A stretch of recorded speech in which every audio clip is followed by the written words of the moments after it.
ಒಂದ್ ಕಡೆ ಕರಾವಳಿ ಭಾಗದಲ್ಲಿ ನಿರಂತರವಾಗಿ ಮಳೆಯ ಆರ್ಭಟ, ಮತ್ತೊಂದು ಕಡೆ ಗುಡ್ಡ ಕುಸಿತ ಜನರನ್ನ ಕಾಡ್ತಾ ಇದೆ, ವಾಹನ ಸವಾರರನ್ನ ಕಾಡ್ತಾ ಇದೆ. ಗುಡ್ಡದ ಮೇಲಿರುವಂತಹ ಆ ಮನೆಗಳ ಜನರಿಗೆ ಕಾಡ್ತಾ ಇದೆ. ಮಂಗಳೂರು ಹೊರವಲಯದ ಕೆತ್ತಿಕಲ್ನಲ್ಲಿ ಮತ್ತೆ ಭೂಕುಸಿತ ಆಗಿದೆ. ದೃಶ್ಯದಲ್ಲಿ ನೋಡ್ತಾ ಇದ್ದೀರಿ. ನಿನ್ನೆಯೂ ಕೂಡ ಭೂಕುಸಿತ ಆಗಿತ್ತು. ರಾತ್ರಿಯಾದಂತಹ ಭೂಕುಸಿತದ ನಂತರದಲ್ಲಿ ರಸ್ತೆಯನ್ನ ಕಂಪ್ಲೀಟ್ ಆಗಿ ತೆರವು ಮಾಡುವಂತಹ ಕೆಲಸವನ್ನ, ಮಣ್ಣು ಕಲ್ಲುಗಳನ್ನ ತೆರವು ಮಾಡುವಂತಹ ಕೆಲಸವನ್ನ ಮಾಡಲಾಗಿತ್ತು. ಆ ಬಳಿಕ ಏಕಮುಖ ಸಂಚಾರಕ್ಕೆ ಅವಕಾಶವನ್ನ ಮಾಡಿಕೊಡಲಾಗಿತ್ತು. ಇದೀಗ ಮತ್ತೆ ಕೆತ್ತಿಕಲ್ನಲ್ಲಿ ಗುಡ್ಡ ಕುಸಿತ ಆಗಿದೆ. ವಾಹನ ಸವಾರರಲ್ಲಿ ಆತಂಕ ಕಾಡ್ತಾ ಇದೆ. ಮಂಗಳೂರು ಸೋಲಾಪುರ ಹೈವೇ 169ರಲ್ಲಿ ಬರುವಂತಹ ಕೆತ್ತಿಕಲ್ ಪ್ರದೇಶ ಇದು ವಾಹನ ಸಂಚಾರಕ್ಕೆ ಅಡ್ಡಿಯಾಗಿದೆ. ಮತ್ತೊಂದು ಕಡೆ ಈ ಗುಡ್ಡಗಳಿದೆಯಲ್ಲ, ರಸ್ತೆ ಬದಿಯ ಈ ಗುಡ್ಡಗಳ ಮೇಲ್ಭಾಗದಲ್ಲಿ ಮನೆಗಳಿದ್ದಾವೆ. ಆ ಮನೆಗಳ ಜನರಿಗೆ ಆತಂಕ ಕಾಡ್ತಾ ಇದೆ. ಎಲ್ಲಿ ತಮ್ಮ ಮನೆಗಳು ಕೂಡ ಧರಾಶಾಹಿ ಆಗ್ಬಿಡುತ್ತೋ ಅನ್ನುವಂಥ ಭಯ. ದಕ್ಷಿಣ ಕನ್ನಡ ಜಿಲ್ಲೆಯಲ್ಲಿ ಈ ಬಾರಿ ಜಿಲ್ಲಾಡಳಿತ 88 ಹೈ ರಿಸ್ಕ್ ಪ್ರದೇಶಗಳನ್ನು ಗುರುತು ಮಾಡಿದೆ. ಅಂದ್ರೆ ಈ ಜಾಗಗಳು ಕುಸಿಯುವಂತಹ ಒಂದು ಅಪಾಯದಲ್ಲಿದ್ದಾವೆ ಅಂತ ಹೇಳಿ ಅಂಥ ಪ್ರದೇಶದಲ್ಲಿರುವಂತಹ ಜನರನ್ನ ಬೇರೆ ಕಡೆಗೆ ಶಿಫ್ಟ್ ಮಾಡಲಾಗ್ತಾ ಇದೆ. ಸ್ಥಳದಿಂದ ನಮ್ಮ ಪ್ರತಿನಿಧಿ ಕಿರಣ್ ಈ ವಿಚಾರವಾಗಿ ಗ್ರೌಂಡ್ ರಿಪೋರ್ಟ್ ಕೊಟ್ಟಿದ್ದಾರೆ, ನೋಡೋಣ.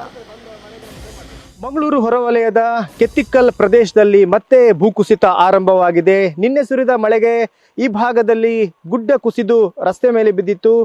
ರಾಷ್ಟ್ರೀಯ ಹೆದ್ದಾರಿ 169 ಮೇಲೆ ಬಿದ್ದಂತಹ ಮಣ್ಣು ಮತ್ತು ಕಲ್ಲುಗಳನ್ನು ಈಗಾಗಲೇ ತೆರವುಗೊಳಿಸುವಂತಹ ಕಾರ್ಯ ಮಾಡಲಾಗಿದೆ. ಆದರೆ ಗುಡ್ಡದ ಮೇಲಿರುವಂತಹ ಹಲವಾರು ಮನೆಗಳು ಆತಂಕದಲ್ಲಿದ್ದಾವೆ. ನಾನು ಅದೇ ಭಾಗದಲ್ಲಿದ್ದೀನಿ, ನೀವು ನೋಡ್ಬೋದು.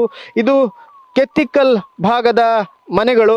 ಈ ಮನೆಗಳು ಈ ಗುಡ್ಡದ ಮೇಲಿರುವಂತಹ ಮನೆಗಳು. ಈ ಭಾಗದಲ್ಲಿರುವಂತಹ ಹಲವಾರು ಕುಟುಂಬಗಳನ್ನು ಈಗಾಗಲೇ ಬೇರೆ ಕಡೆಗೆ ಶಿಫ್ಟ್ ಮಾಡಲಾಗಿದೆ.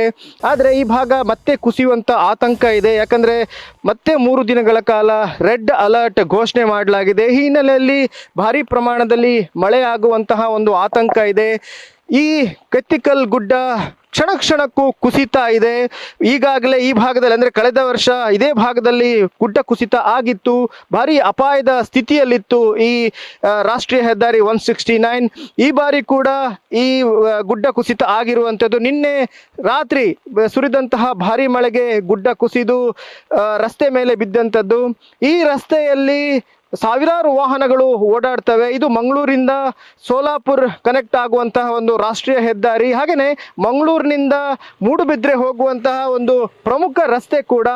ನಿನ್ನೆ ರಾತ್ರಿ ಏಕಾಏಕಿ ಗುಡ್ಡ ಕುಸಿತ ಹಿನ್ನೆಲೆಯಲ್ಲಿ ವಾಹನಗಳು ಇನ್ನೊಂದು ಮಗ್ಗಲಲ್ಲಿರುವಂಥ ರಸ್ತೆಗೆ ಶಿಫ್ಟ್ ಮಾಡಲಾಗಿತ್ತು. ಇದು ದ್ವಿಮುಖ ಸಂಚಾರದ ರಸ್ತೆ. ಆದರೆ ರಸ್ತೆ ಮೇಲೆ ಭಾರಿ ಪ್ರಮಾಣದಲ್ಲಿ ಮಣ್ಣು ಹಾಗೂ ಕಲ್ಲು ಬಿದ್ದ ಕಾರಣ ಒಂದು ಮಗ್ಗಲನ್ನು ಬಂದ್ ಮಾಡಿ ಇನ್ನೊಂದು ಮಗ್ಗಲ ರಸ್ತೆಯನ್ನು ಮಾತ್ರ ಓಪನ್ ಮಾಡಲಾಗಿತ್ತು. ಆದರೆ ಈ ಭಾಗದಲ್ಲಿ ಗುಡ್ಡ ಕುಸಿಯುವಂಥ ಆತಂಕ ಮತ್ತೂ ಹೆಚ್ಚಾಗಿದೆ. ಯಾಕಂದರೆ ಕಳೆದ ವರ್ಷ ಈ ಭಾಗದಲ್ಲಿ ತಂತ್ರಜ್ಞರು ಹಾಗೇನೆ ಇವರೆಲ್ಲ ಬಂದ್ಕೊಂಡು ಇಂಜಿನಿಯರ್ಸ್ಗಳ ಬಂದು ಇದನ್ನು ನೋಡಿದ್ರು. ಹಾಗೆಯೇ ಸೈಂಟಿಸ್ಟ್ಗಳಿಗೂ ಕೂಡ ಬಂದ್ಕೊಂಡು ಈ ಭಾಗದಲ್ಲಿ ಸಾಯಿಲ್ ಟೆಸ್ಟಿಂಗ್ ಕೂಡ ಮಾಡಿದ್ರು. ಹಾಗೆ ಈ ಭಾಗ ಗ್ಯಾಬಿನ್ ವಾಲ್ಗಳನ್ನು ನಿರ್ಮಾಣ ಮಾಡಿದರೆ ಇದು ಉಳಿಬಹುದು ಅನ್ನೋ ಒಂದು ಸೂಚನೆಯನ್ನು ಕೂಡ ಕೊಟ್ಟಿದ್ರು. ಗ್ಯಾಬಿನ್ ವಾಲ್ ಮಾಡಲಿಕ್ಕೆ ಈಗಾಗಲೇ ರಾಷ್ಟ್ರೀಯ ಹೆದ್ದಾರಿ ಪ್ರಾಧಿಕಾರಕ್ಕೆ ಈಗಾಗಲೇ ಸೂಚನೆ ನೀಡಲಾಗಿದೆ. ಒಂದು ಹಂತದಲ್ಲಿ ಗ್ಯಾಬಿನ್ ವಾಲ್ಗಳನ್ನು ಹಾಕಲಾಗಿತ್ತು. ಆದರೆ ಈಗ ಆ ಗ್ಯಾಬಿನ್ ವಾಲ್ಗಳೇ